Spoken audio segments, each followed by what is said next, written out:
Hi, this is Jaya. In this video, we shall see the summary of We Should All Be Feminist, an essay by Chimamanda Ngozi Adichie. She is a Nigerian author, and this essay, We Should All Be Feminist, is actually a lengthy essay published in 2014 by Fourth Estate. And in this, she talks about the definition of feminism for the 21st century. Adichie is also the author of the novels Half of a Yellow Sun, which won her the Orange Prize, and Americana, which won the National Book Critics Circle Award. And this, We Should All Be Feminists, is based on Adichie's December 2012 TED Talk. In the essay's introduction, Adichie states that her aim in delivering the speech was to challenge stereotypical notions of feminism, that is generally what we think about what is feminism. And she begins the essay by recalling her earlier experiences of sexism and anti-feminism. She remembers an argument that she had with a childhood friend, Okalama, in which he called her a feminist in a very non-complimentary tone.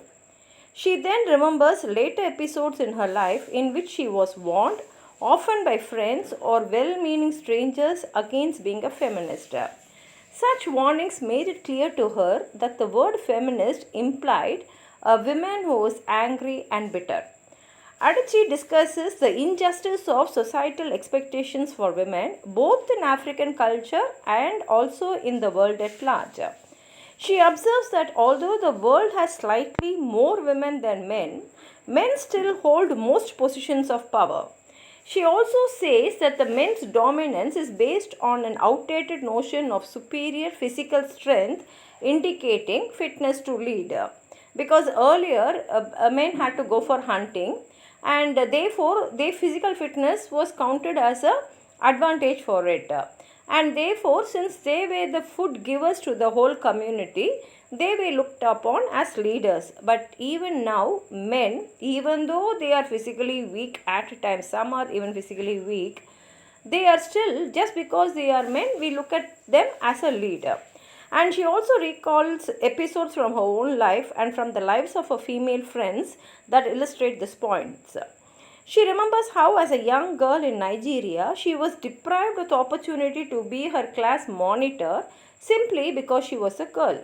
In addition, she notes that Nigerian taxi drivers and waiters generally ignore her and treat her as an appendage to her male friends. They give only importance to male friends.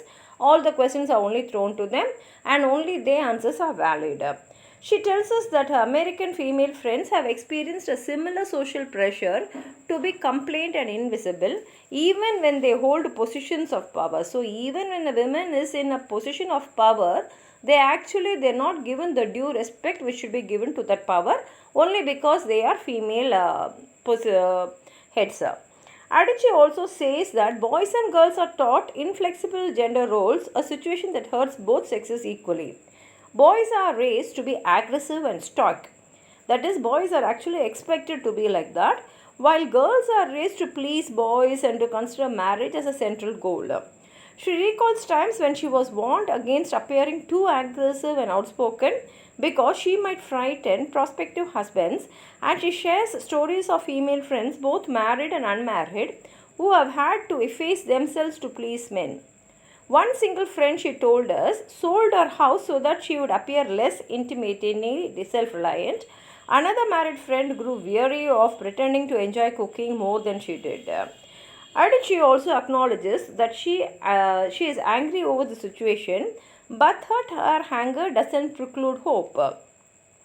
She suggests that in raising children, we focus more in their innate abilities and less on their gender characteristics. Adichie acknowledges that the topic of gender makes many people uncomfortable and that they make various arguments to deflect the topic.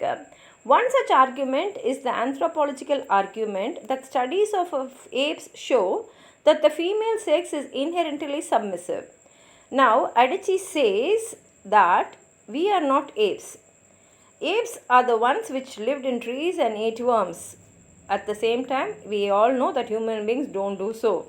Another argument that Adichie says is that her male friends have often made is that feminists should understand themselves as human beings first and as women second. But Adichie points out that this argument erases her own experience of injustice, particularly things that have happened to her in the world because she is a woman.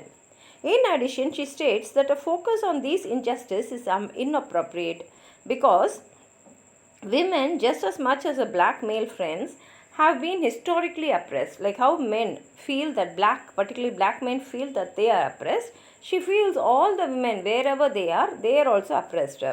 And to the argument that women are traditionally submissive in her Nigerian culture, Adichie responds that culture does not make people. People only make culture. She points out that culture is always evolving and that it ultimately exists to serve human beings rather than the other way around. We should not allow culture to dominate us. How we live, culture also evolves itself accordingly. At the essay's end, Adichie returns to the memory of a childhood friend, Oklama, calling her a feminist. She provides a dictionary definition of the word feminist. In the dictionary, it is said that a feminist is simply someone who believes in the equality of the sexes. Then she says, according to this definition, she is indeed a feminist.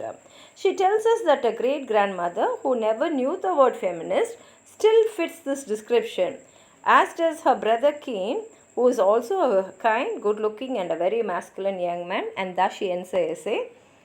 This is a very beautiful speech by her. If you have anything more to add on to what I've said, please write it in the comment box, like the video, share it with your friends, and if you are not subscribed my channel, kindly support. Thank you.